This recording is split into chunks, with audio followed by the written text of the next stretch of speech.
Hi everyone, I'm Sarina Fazan and thank you so much for joining us. It's Countdown to Tampa Bay 55 and we have a star-studded show here from the new set at CP Communications and Red House Streaming. Joining me on the set is Ian Beckles, a professional player for nearly 10 years, also a radio host. You played with the Buccaneers and the Eagles. And then on our other set, on the virtual set, we have some awesome former Buccaneer cheerleaders, Mary Delgado and Kimberly Kolinski. And Kimberly actually has a Super Bowl ring that we're so excited about.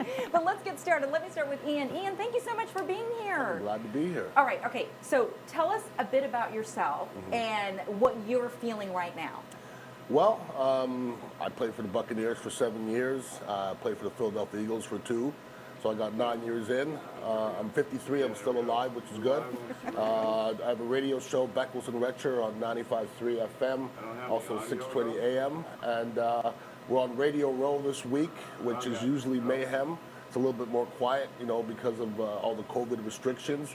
But Tom Brady's our quarterback, and the Buccaneers are in the Super Bowl, so life is good.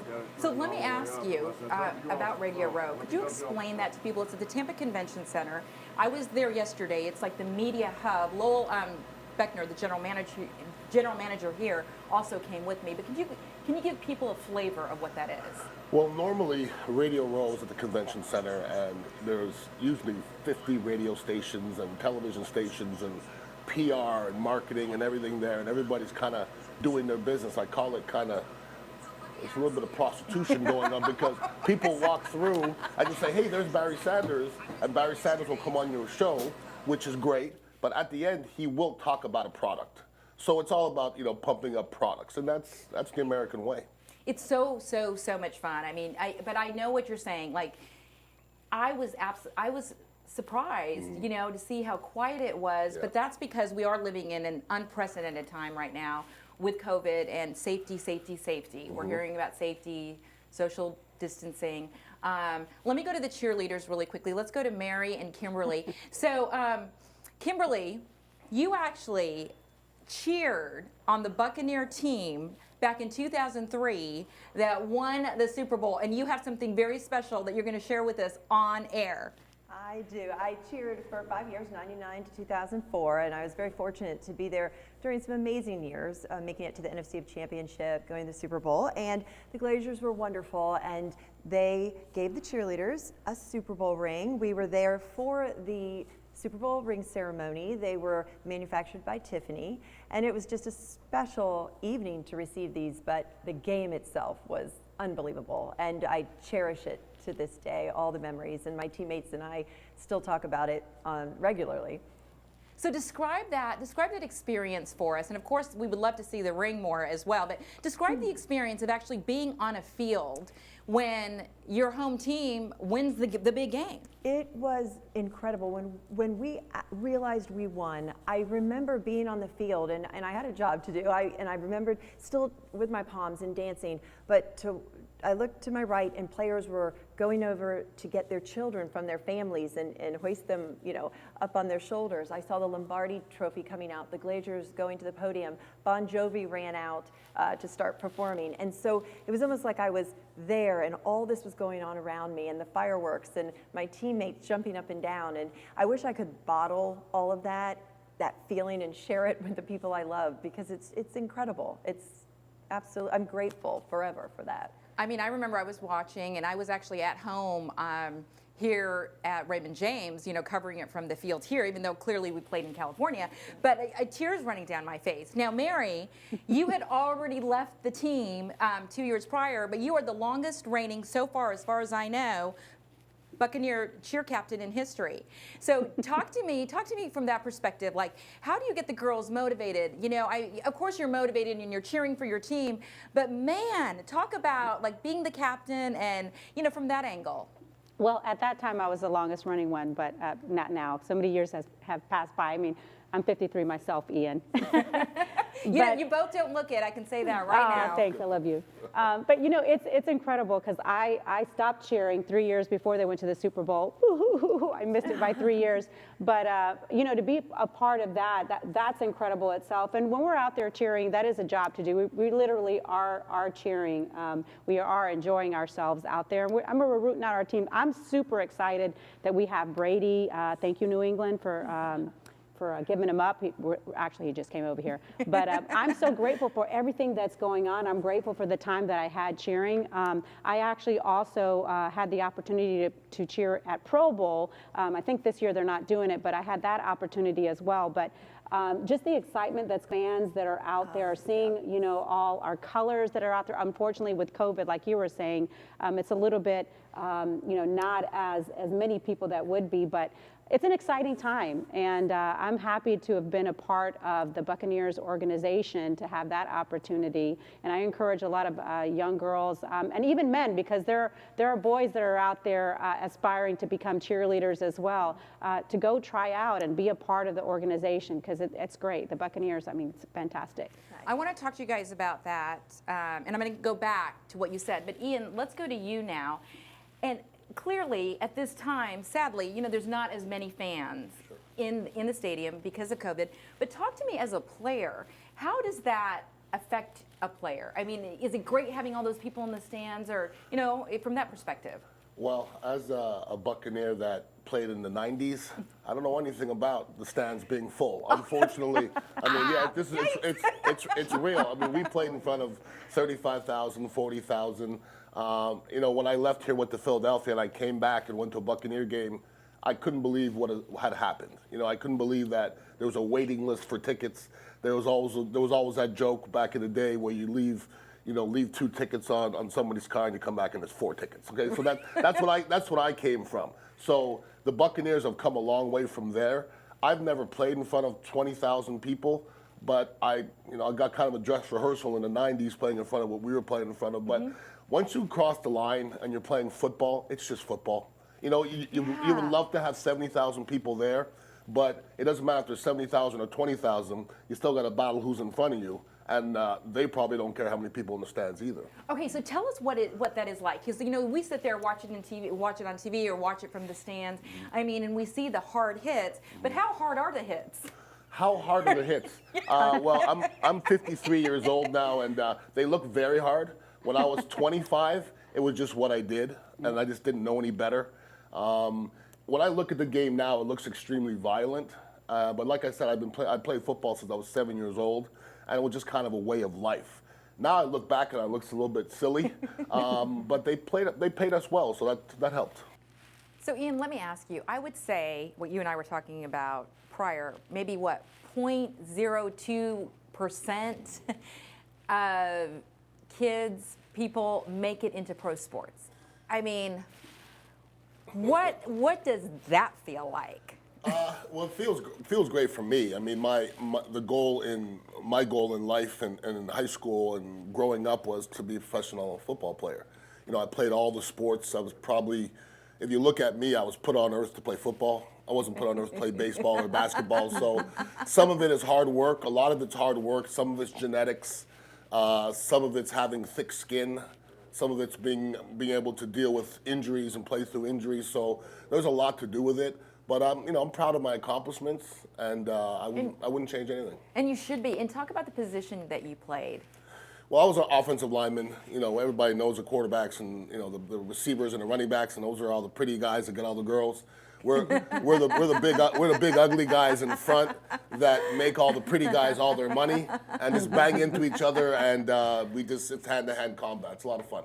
So Kimberly and Mary, let me ask you guys, when we were just talking to Ian about how, you know, he grew up with this. He felt like he was meant to play football, which clearly he did. Is that the same way you feel about cheer? I mean, what type of discipline goes into that? And then to be a cheerleader for pro sports?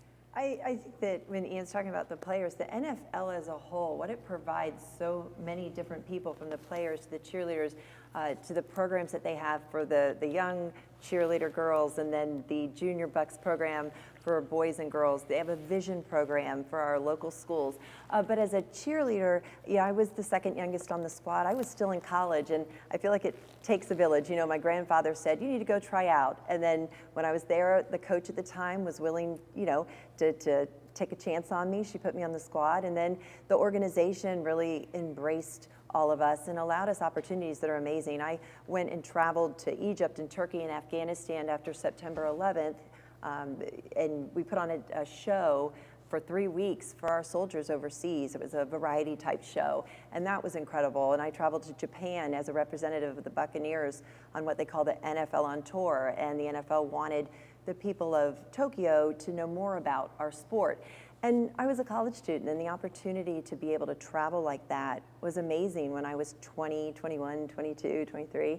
And then we get back to the Super Bowl. That was actually my 25th birthday, the day that I was cheering on it. So all of those experiences are from the NFL. And for that, I think it speaks volumes of what it can do for so many people. Yeah, it provides so much for you. You know, as a child, it teaches you so many things. So, you know, Ian, you growing up and wanting to play football, you were meant to play football. And you know, I never thought of, you know, cheering. I knew how to dance. You know, I loved the Bucks growing up, and one day I just decided to try out, and thank God I made it. But it taught me so much. You know, great friendships.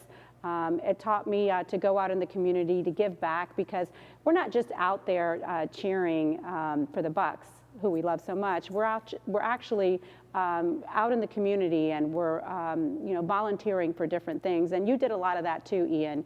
You made an impact in different kids' lives, and that's what it's all about, making an impact on the youth's lives, right? Absolutely. I think that when we're in any type of public position, whether it's, you know, a professional player, a host, a cheerleader, you do have that impact, and you can serve as role models, especially to the younger generation. Speaking of serving as role models, Kimberly, Mary, what are the young ladies going through right now as they prepare for the big game? And Kimberly, I know you can talk directly to that. Like, what are they going through?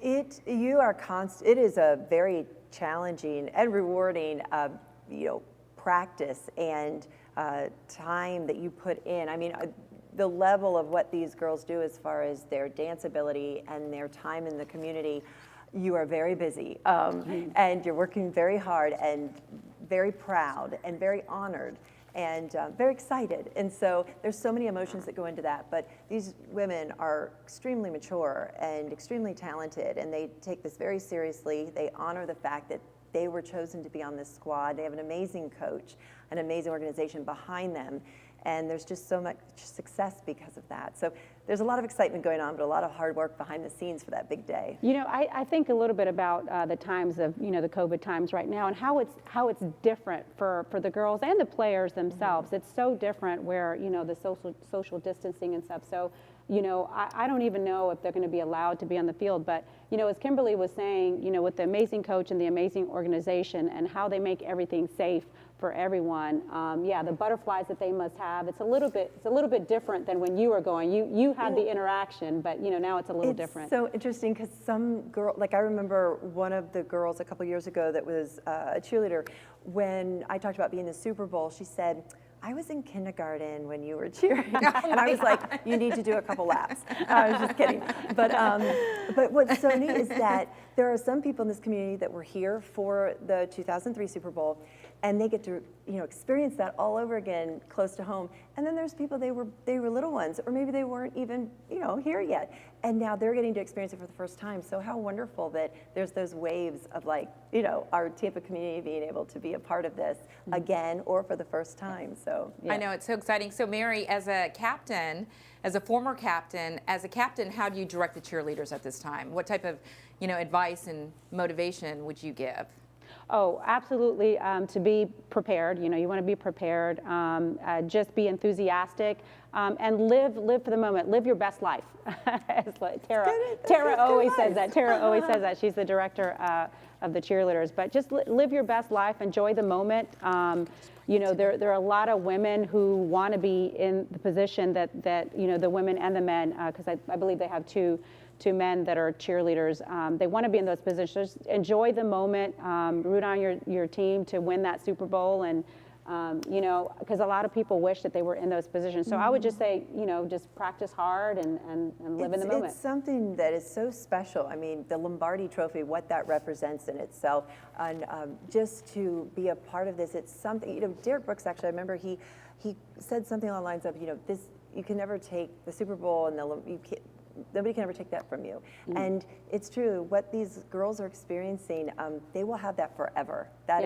It's a memory they'll have for the rest of their lives. And what a neat thing. I think Tom Brady said that same thing just a few days ago. And Ian, you and I wish we had that moment, right? I would have liked to have just made a playoff game. Would have been nice. Forget Oh, about here, the Mary, Super Bowl, you right? can hear. No. So let me ask you guys this. So we're going to switch around just a little bit before we wrap up the show. Let's talk about, and I've asked all my guests this question.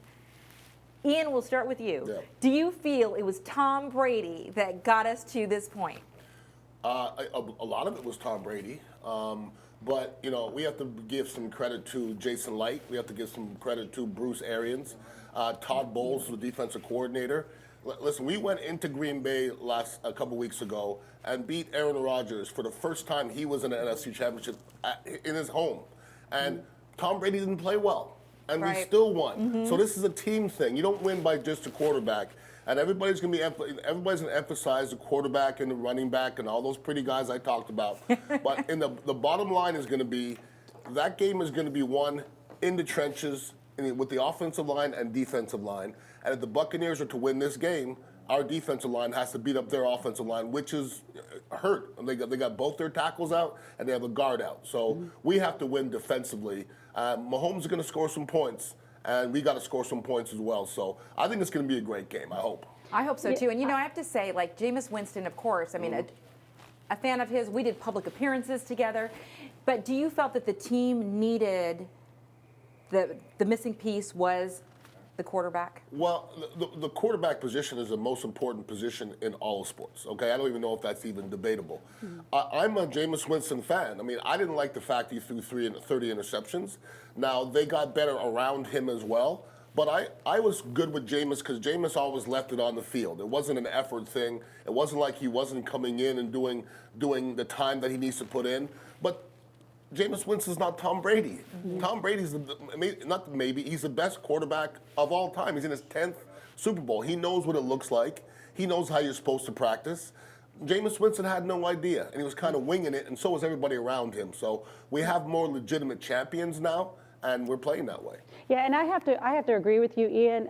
You've got Tom Brady that has all, and Winston came in and he was a young quarterback for all intents and purposes, and I think Tom Brady has all that experience that's behind him, and I believe the coach was allowing him to actually call plays, to coach out there because he's on the field and he sees a lot of that. So I think that helps out. But I think that it's a team effort. But I agree with you. I think that Tom Brady made that big difference to get them there. And then Tom Brady, I don't think a lot of people know this about what he was going through. He was going through some different things personally during the playoffs when he lost, a couple of those, not the playoffs, but before that, a couple of games. So I agree with you. I think Tom Brady was that one missing chess piece.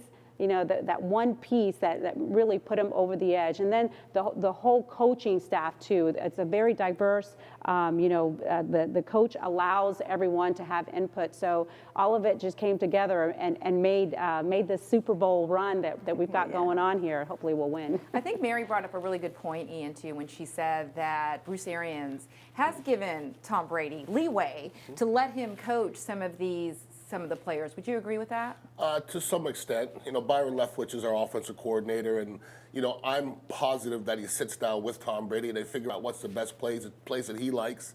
The play still comes from the sidelines, okay? Because Tom Brady doesn't have time to think of what's next.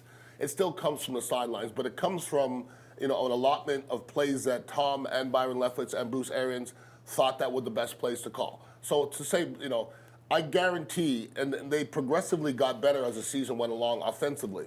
That's because it was a process of elimination.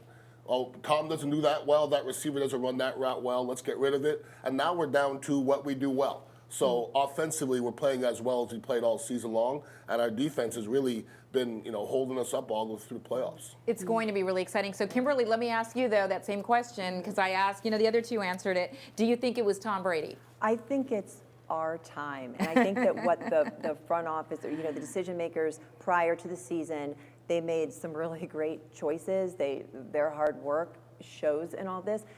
Brady being here, the type of person that I feel that he is, just watching the way that his work ethic and the way he just processes things, I think that was a great part, a piece of the puzzle. And it was just our time. And that's how I feel that it was back in the 2002-2003 season. And also, it's very important I remember our D-line back then. The love, like I want to, they would put their life on the line for each other. That's like how I felt, and you could see it, feel it. To this day, I still feel that camaraderie amongst them, and that's so important. And I think that the players just really felt a leadership in Brady, and that's something, you know, he's always had. And so I think it all just came together between the Buccaneers making great choices and just being our time. It's been great, and I have to. Okay, so I've got to show this off one more time. Can we see it like this, Lowell? Do you think? What do you think? Can you guys see it? I'm talking to the general manager to see if we can see the ring. Hold it still. Hold it still. Okay. We want one of these.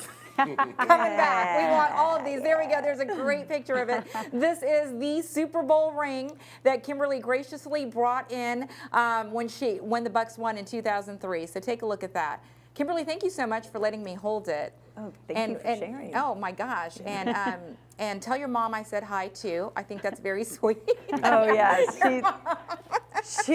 she watches it for me. Apparently I'm so cool. Not mature enough to keep a hold of it in a good spot. But no, and she thinks, I do have to say, Sarina, she said that you look like you could be a cheerleader. She said that last night. I'm not. It's true. She said it. My mom meant it. That's so, I mean, that's so sweet. I'm so flattered, humbled, honored, all of that stuff. And so flattered, humbled, honored to have Ian Beckles on the show, Mary Delgado, Kimberly Kolinski. Thank you so much for joining us for this very, very special episode and the countdown to Tampa Bay 55. Well, we're going to continue these great shows. You can follow me on my social media platforms. You can listen to On the Record as well on any podcast channel. And as always, we so appreciate the support. Good luck. Good luck, Tampa Bay, and we're excited. Yay, team! Go Bucs! Tampa Bay! Tampa Bay! And to hoist that trophy.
Cheerleading.